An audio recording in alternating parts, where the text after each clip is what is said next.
Hello friends, welcome to my YouTube channel PK smart study. Daily current affairs के video series में आपका स्वागत है। आज है 1 मई 2020 से करंट अफेयर्स के जितने भी इंपॉर्टेंट क्वेश्चन बनते हैं हम इस वीडियो में डिस्कस करेंगे। चलिए वीडियो स्टार्ट करते हैं। आज का पहला इंपॉर्टेंट क्वेश्चन है, हाल ही में अंतर्राष्ट्रीय नृत्य दिवस किस दिन मनाया गया? इसका सही आंसर ऑप्शन नंबर सी 29 अप्रैल। अंतर्राष्ट्रीय नृत्य दिवस की शुरुआत 29 अप्रैल 1982 से हुई है। यूनेस्को के अंतर्राष्ट्रीय थिएटर इंस्टीट्यूट के अंतर्राष्ट्रीय डांस कमेटी ने 29 अप्रैल को नृत्य दिवस के रूप में स्थापित किया। यह एक महान रिफॉर्मर जीन जॉर्ज नॉवरे के जन्म की स्मृति में यह दिन अंतर्राष्ट्रीय नृत्य दिवस के रूप में मनाया जाता है। चलिए अब आपको अप्रैल माह के सारे इंपॉर्टेंट डे रिविजन कराते हैं। 1 अप्रैल को आरबीआई फाउंडेशन डे, 1 अप्रैल को ओडिशा फाउंडेशन डे, 2 अप्रैल को ऑटिज्म अवेयरनेस डे, 4 अप्रैल को international mine awareness day, 5 April को नेशनल मैरीटाइम डे, 6 अप्रैल को international day of sport for development and peace, 7 April को वर्ल्ड हेल्थ डे, 10 अप्रैल को वर्ल्ड होम्योपैथी डे, 11 अप्रैल को national safe motherhood day, 15 अप्रैल को world art day, 17 अप्रैल को world haemophilia day, 18 अप्रैल को world heritage day, 19 अप्रैल को world liver day, 21 अप्रैल को national civil services day, 22 अप्रैल को world health day, 23 अप्रैल को world book and copyright day, 24 अप्रैल को national पंचायती राज day, 25 अप्रैल को वर्ल्ड मलेरिया डे, 25 अप्रैल को वर्ल्ड वेटेरियन डे यानी कि विश्व पशु चिकित्सा दिवस, 26 अप्रैल को वर्ल्ड इंटेलेक्चुअल प्रॉपर्टी यानी विश्व बौद्धिक संपदा दिवस, 28 अप्रैल को world day for safety and health at work और 29 अप्रैल को इंटरनेशनल डांस डे। अगले क्वेश्चन पर जाने से पहले अगर ये वीडियो आपको पसंद आ रही हो तो लाइक और शेयर जरूर कर दें। साथ ही में हमारे Telegram channel PK smart study को भी ज्वाइन कर लें, वहाँ आपको सारे पीडीएफ एक साथ मिल जाएंगे। क्वेश्चन नंबर 2, हाल ही में बॉलीवुड की किस स्टार अभिनेता का निधन हो गया? इसका सही answer option number B Rishi Kapoor. जी हाँ, हाल ही में 2 महान दिग्गज अभिनेता इरफान खान और कल ऋषि कपूर का निधन हो गया। राष्ट्रीय फिल्म पुरस्कार जीतने वाले बॉलीवुड स्टार अभिनेता ऋषि कपूर का निधन हो गया। उनका फिल्म उद्योग में लगभग 40 वर्षों से अधिक का शानदार अभिनय कैरियर रहा। इनका निधन 67 साल की उम्र में मुंबई में हो गया। उन्हें कैंसर था। उनके फिल्मी कैरियर की शुरुआत 1970 की फिल्म मेरा नाम जोकर से एक बाल कलाकार के रूप में हुई थी, जिसके लिए उन्हें राष्ट्रीय फिल्म पुरस्कार भी दिया गया था। इसके अलावा वे पहली बार मुख्य अभिनेता के तौर पर 1973 की फिल्म बॉबी में नजर आए थे, जिसके लिए उन्हें फिल्म फेयर सर्वश्रेष्ठ अभिनेता पुरस्कार से सम्मानित किया गया था। इसके अतिरिक्त ऋषि कपूर को साल 2008 में film fair life time achievement award से भी सम्मानित किया जा चुका है। चलिए आपको इमेज में दिखाते हैं। ये आपको इमेज में दिखाई दे रहे हैं, ये थे ऋषि कपूर। चलिए चलते हैं क्वेश्चन नंबर 3 की तरफ। हाल ही में आईसीसी ने किस खिलाड़ी को क्रिकेट की सभी गतिविधियों से 2 साल के लिए बैन किया है? इसका सही आंसर है ऑप्शन नंबर बी दीपक अग्रवाल। अंतर्राष्ट्रीय क्रिकेट परिषद यानी कि आईसीसी द्वारा दीपक अग्रवाल पर 2 साल के लिए क्रिकेट से संबंधित किसी भी गतिविधियों में हिस्सा लेने पर बैन लगा दिया। आईसीसी द्वारा उन पर यह प्रतिबंध आईसीसी एंटी करप्शन कोड का उल्लंघन करने के आरोप को स्वीकार करने के बाद लगाया गया है। अब दीपक 27 अक्टूबर 2021 के बाद क्रिकेट से संबंधित गतिविधियों में अपनी भागीदारी जारी रखने के लिए स्वतंत्र होंगे। चलिए आपको इमेज में दिखाते हैं। ये आपको इमेज में दिखाई दे रहे हैं, ये हैं दीपक अग्रवाल। चलिए अब आपको आईसीसी के बारे में बातें हैं। आईसीसी का गठन 15 जून 1909 को हुआ था। आईसीसी का full form international cricket council, headquarter है दुबई, चेयरमैन है शशांक मनोहर, सीईओ है मनु सावनी। आईसीसी वर्ल्ड कप 2019 की बात करें तो इंग्लैंड ने जीता है। इसका हेडक्वार्टर दुबई में है। चलिए आपको दुबई के बारे में बातें हैं। यूनाइटेड अरब अमीरात की कैपिटल है अबू धाबी, करेंसी है दिरहम, प्रेसिडेंट है खलीफा बिन नयान अल। चलिए आपको मैप में दिखाते हैं। ये मैप में सऊदी अरब। चलिए चलते हैं क्वेश्चन नंबर 4 की तरफ। आईएमडी ने हिंद महासागर क्षेत्र में कितने उष्णकटिबंधीय चक्रवातों के नाम के साथ एक नई सूची जारी की है? इसका सही answer option number C 169।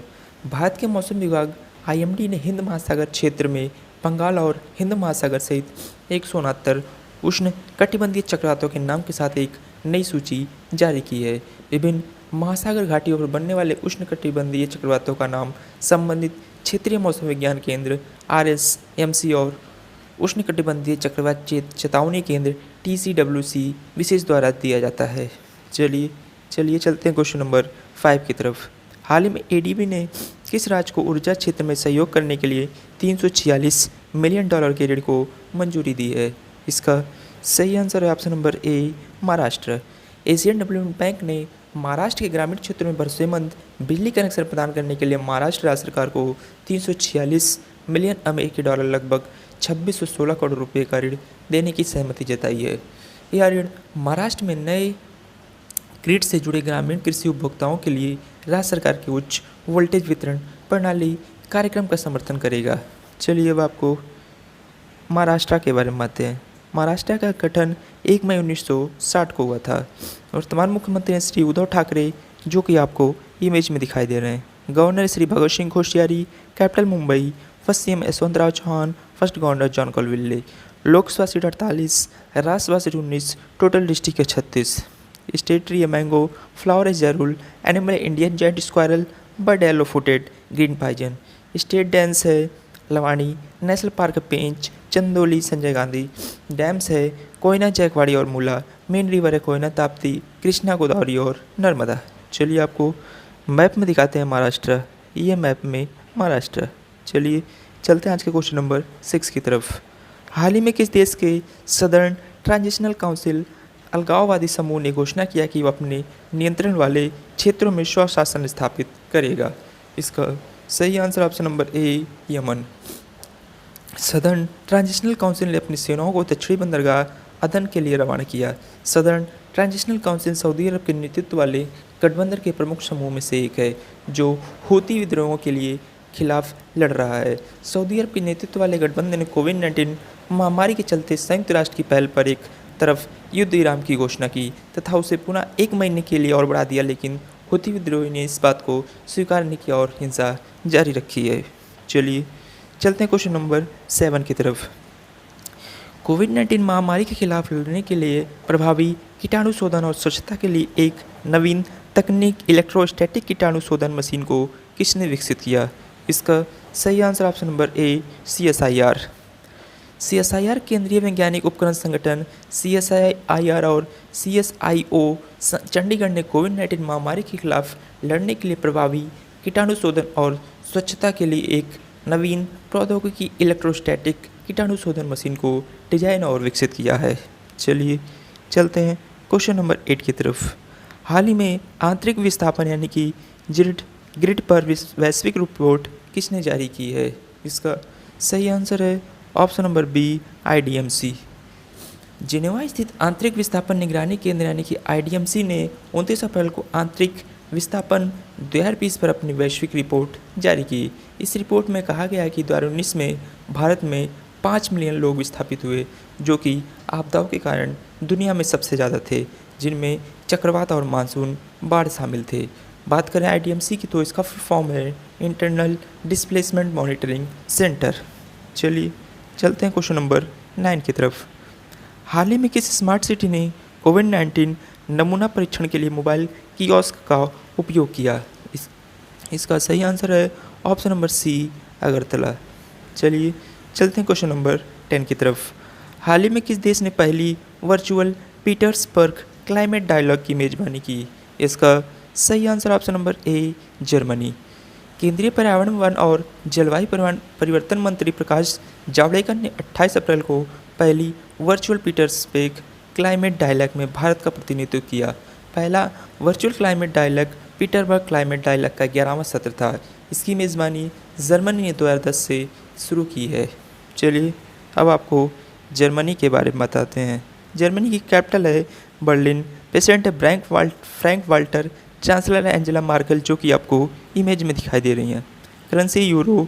National है 3 अक्टूबर। हाइस्ट माउंटेन है जुगिस पिट से। लार्जेस्ट लेक है लेक मोरिट्स। गेम है फुटबॉल। बर्ड है ब्लैक ईगल। फ्लावर है सियानी। पार्लियामेंट नेम है बुंडेस्टैग, जो कि लोअर हाउस है, और बुंडेसराट, जो कि अपर हाउस है। चलिए आपको मैप में दिखाते हैं। ये मैप में जर्मनी। चलिए चलते हैं आज के क्वेश्चन नंबर 11 की तरफ।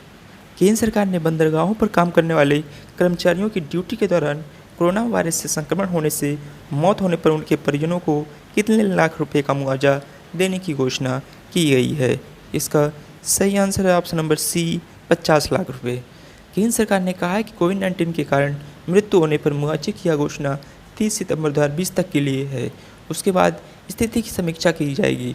जहाजरानी मंत्रालय ने इस संबंध में एक वक्तव्य जारी करते हुए कहा है कि बंदरगाह द्वारा सीधे अनुबंध पर रखे गए और अन्य ठेका कर्मचारी सहित सभी बंदरगाह कर्मचारियों को यह सुविधा उपलब्ध होगी। मंत्रालय के वक्तव्य में कहा गया कि सभी प्रमुख बंदरगाह कोरोना वायरस संक्रमण से किसी कर्मचारी की मौत होने की स्थिति में उनके कानूनी वारिस को मुआवजा अथवा अनुग्रह राशि उपलब्ध कराएंगे। चलिए चलते हैं क्वेश्चन नंबर 12 की तरफ। केंद्रीय स्वास्थ्य मंत्री डॉक्टर हर्षवर्धन ने हाल ही में कहा है कि कोरोना वायरस संक्रमण की जांच के लिए त्वरित परीक्षण किट का भारत में किस महीने के अंत तक निर्माण शुरू हो जाएगा। इसका सही आंसर ऑप्शन नंबर सी, मई 2020 तक। केंद्रीय स्वास्थ्य मंत्री डॉक्टर हर्षवर्धन ने हाल ही में कहा है कि कोरोना वायरस संक्रमण की जांच के लिए त्वरित परीक्षण किट का भारत में मई 2020 के लास्ट तक निर्माण शुरू हो जाएगा। चलिए चलते हैं क्वेश्चन नंबर 13 की तरफ। हाल ही में किस देश ने पुरुषों की विश्व मुक्केबाजी चैंपियनशिप द्वारा 21 की मेजबानी गंवा दी है। इसका सही answer option number D, India. Bharat ने पुरुषों की विश्व मुक्केबाजी चैंपियनशिप द्वारा 21 की मेजबानी गंवा दी है। भारतीय मुक्केबाजी महासंघ मेजबानी की फीस नहीं भर सका था, लिहाजा अब वो इस प्रतियोगिता का आयोजन नहीं कर पाएगा। अंतर्राष्ट्रीय मुक्केबाजी महासंघ ने साल 2017 में किया गया करार तोड़कर अब सर्बिया को मेजबानी सौंपी है। चलिए चलते हैं आज के स्टैटिक जी के क्वेश्चन की तरफ। भारतीय अंतरिक्ष अनुसंधान संगठन का शैक्षणिक केंद्र किस राज्य में स्थापित किया गया है। इसका सही answer option number B, Karnataka. चलिए चलते हैं आंसर ऑफ एसटीडी क्वेश्चन की तरफ। किस राज्य सरकार ने खांसी, जुकाम और बुखार के लिए ओवर द काउंटर दवाएं खरीदने वाले लोगों पर नज़र रखने के लिए mobile app Covid pharma launch किया है। इसका सही आंसर था option number A, Andhra Pradesh. चलिए चलते हैं क्वेश्चन ऑफ द डे की तरफ। पद्मश्री पुरस्कार से सम्मानित मशहूर किस बॉलीवुड अभिनेता का हाल ही में निधन हो गया। इसका सही आंसर आपको कमेंट बॉक्स में कमेंट करके बताना है। ऐसे डेली करंट अफेयर्स के वीडियो के लिए आप अपने चैनल पीके स्मार्ट स्टडी को सब्सक्राइब करें। वीडियो पसंद आई हो तो लाइक और शेयर जरूर करें। Thank you.